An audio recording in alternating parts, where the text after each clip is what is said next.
So day 2 of the Democratic National Convention is in the books. And of course, the Obamas went up to speak. Did they say anything of substance? Let's talk about it. How's everybody doing? My name is Anthony Brian Logan, and today we got to talk about day 2 of the 2024 Democratic National Convention in Chicago, Illinois, the DNC. Now, they brought out Michelle and Barack Obama to speak toward the end. And I watched the majority of it on live stream. Shout out to you guys who were there. I appreciate y'all for hanging in there with me. I know it was rough to watch the DNC, but what I really want to do is provide a counter narrative, because there were quite a few lies that were told.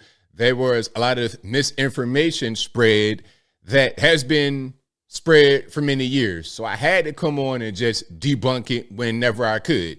Now, before I go too far into it, let's check out a few clips, shall we? Let's check out some of the protest action that happened outside the DNC.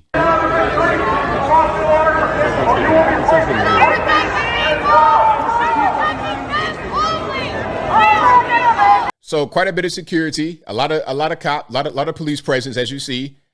Now, if we could only get the gate and the actual manpower and the ability to prevent these so-called protesters, rioters, or whatever from coming in the southern border. If we could only get that same response down there, that'll eliminate one problem that they're promising to fix right away.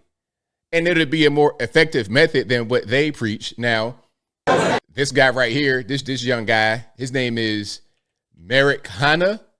He has 32 million followers on TikTok and 2.7 million followers on Instagram.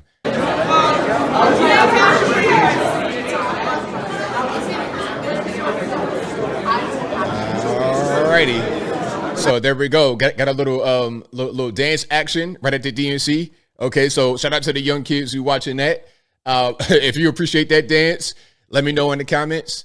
But this was a funny moment. So Matt Walsh, Daily Wire Matt Walsh, yes, the YouTuber Matt Walsh, he snuck into the DNC as a delegate in a disguise. The more that now I'm gonna turn the sound down because the sound is not really relevant. You're just hearing Chuck Schumer, and then I think Vivek is talking over him. But in the background, matter of fact, there he is. I think it's him right there in the red hat. You're gonna see his face. He's gonna come right in the camera. Look, there he is. Boom, right in the center. Okay, that is Matt Walsh sneaking around in a disguise. All right, now I think he has a movie that's out. Like I forget what it's called. If you guys know what the movie is, let me know in the comments. So I think that might be kind of a promotional thing for that. Now that is him, a close-up picture of Matt Walsh at the DNC wearing a Kamala Harris for president hat. He probably made that himself. All right, or got it on Amazon or something like this. So now this is Gavin Newsom, of course. You guys know, I know you guys know that Gavin Newsom is Nancy Pelosi's nephew. So that's just him and his aunt and his other aunt, the African-American aunt, Maxine Waters. All right, of course, they're going to be there in the building. I hope that regime gets broken apart for the sake of Californians. All right. Now, we got some people that may want to identify with their pronouns at the convention. Let's check this out. My name is Dr. Joey Perella, pronouns she, her, hers. I'm a proud resident of the Garden State. I'm proud to stand with Kamala Harris and Tim Walsh because they stand with the LGBTQ community. All right, so there you have it. there you have it. You see what's going on there. I'm not sure what this person was born as, but I'm pretty sure XY chromosomes are in the building. Now, let's look at Chuck Schumer. Speaking about Pelosi and Maxine Waters, let's look at Chuck Schumer's little creep walk up to the podium. All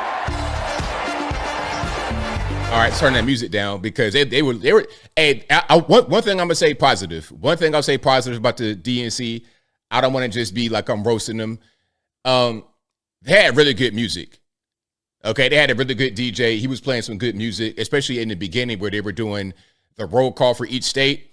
He would play a song that matched the state. It was really good, but that was the only good part that I can mention. Now, Doug Emhoff, this is Kamala Harris's husband. He came out to speak.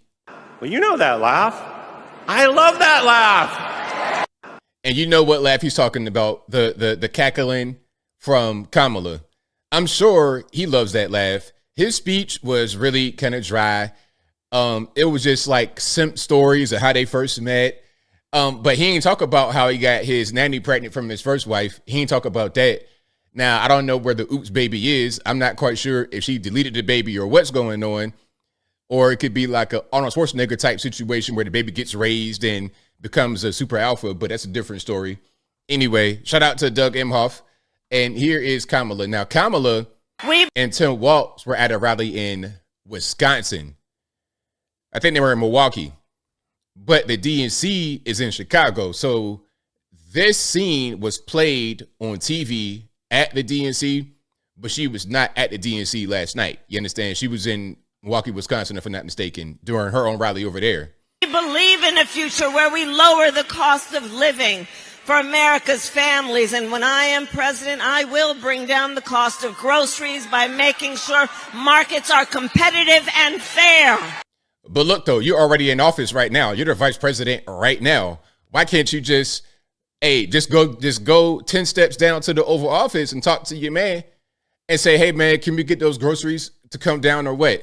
Why are you making a campaign promise for things you're going to do when you get in office, when you're already in office? It doesn't make any sense. And if you don't have any power as a vice president, then what do you actually do? What is your job title right now? The delegates at the Democratic National Convention, well, they just completed their roll call. And they have nominated Coach Walsh and me to be the next vice president and president of the United States of America. So that's her accepting the nomination, which is crazy because as I've been saying the whole time, and I'm not going to let it go. I'm going to keep saying it. I'm going to say it every time. The people did not vote for Kamala. The people voted for Joe Biden. Kamala was selected by Joe as the VP. It's just like with Trump. Trump was selected in the primary, not J.D. Vance. J.D. Vance wasn't even revealed until after the primaries are over at the convention. You're not voting for the vice president. You're voting for the president, and the president appoints a vice president. All right. Now, Bernie Sanders made an appearance. Because too many of our fellow Americans are struggling every day to just get by, to put food on the table, to pay the rent, and to get the health care they need. I remember when Bernie Sanders first came out and he was talking about millionaires and billionaires got to pay their fair share. That was his whole thing, right? Many, many years ago. And then once he became a millionaire, probably a multi-millionaire with at least 2 or 3 homes in his name, then it became, oh, we got to tax the billionaires. Well, not the millionaires anymore because you're one and you want to keep your money. Funny how that works. Now, Miss Obama came out there to speak before her husband, Barry, and let's see what she had to say. We will never benefit from the affirmative action of generational wealth.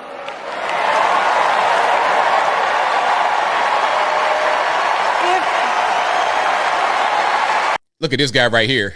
What is going on? If we bankrupt a business or choke in a crisis, we don't get a second, third, or fourth chance. If things don't go our way, we don't have the luxury of whining or cheating others to get further ahead. No. We don't get to change the rules so we always win.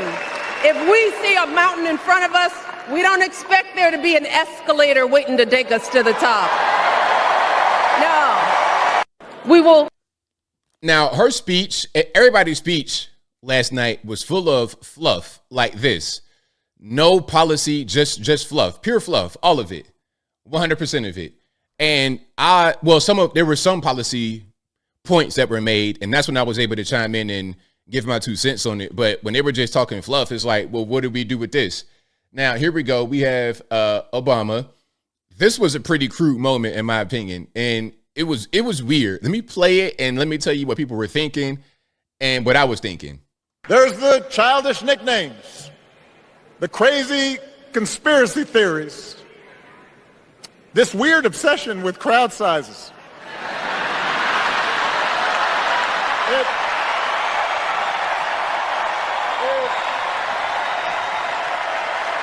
Now, okay, I did not even catch what some of y'all caught from this when I was watching it live. I'm thinking, okay, crowd sizes, yeah, because you guys have small crowds. You got to bring in Meg Thee Stallion and all these rappers and entertainers and whatnot to fill up arenas to make it look like people are more interested than what they are, to create a false sense of hype and excitement for Kamala because people don't like her. So you got to do things like that. Now, what people were saying is that he's talking about Trump's package downstairs. I'm like, really? Is that what he's talking about? Like the size? And they always do that. I promise these people need to just get some therapy, get some Jesus or something, man, because why is Trump's situation downstairs even on your brain? Why would that pop in your mind? He's talking about crowd size and he does this. Oh, yeah, that's how Trump's thing is. Why would they even be in your mind? I mean, look, some of y'all really need to get a grip, like get a grip on reality. Now, here's the last piece right here. Now, it won't be easy. The other side knows it's easier to play on people's fears and cynicism, always has been. They will tell you that government is inherently corrupt, that sacrifice and generosity are for suckers. And since the game is rigged, it's okay to take what you want and just look after your own. That's the easy path. We have a different task. Our job is to convince people that democracy can actually deliver. But yeah, it was quite a few moments like this where they're talking about cheating and all types of stuff. It's the things that they do, but they want to tell you, nah, we're not doing anything like that. Don't worry about it. It's just him. It's just, the orange man talking about everything is rigged and everything's against him and whining and crying. But we don't do anything wrong. We're a Democratic Party. We're perfect. We're 100% perfect, although they are not. Nobody is.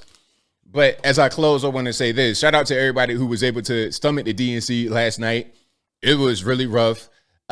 Speeches with no policy, or when they mention policy or any kind of fact, it's wrong or halfway true, and I got to come in and correct it. But I think I'll leave that right there for now. And what say you? Did you watch the DNC last night? Have you seen any of the clips? What do you think? Did anybody say anything that really hit home, that resonated, or was it the other way around? Whatever your thoughts are, let me know in the comments below. You guys know where I'm at. DNC 2024, all the speakers were pretty bad speakers, a lot of nonsense that was spoken. And again, my purpose behind streaming it is to give an alternative point of view, because when they put the messages out there and nobody is able to debunk it or counter it, it just kind of goes as gospel. Oh, this is Barack Obama. This is X, Y, and Z. Whatever they're saying must be right, but they're not right. And whatever your thoughts are, please let me know in the comments below. And that's all I got to say for this video. If you like what you heard, please comment, rate, share, and subscribe. Peace.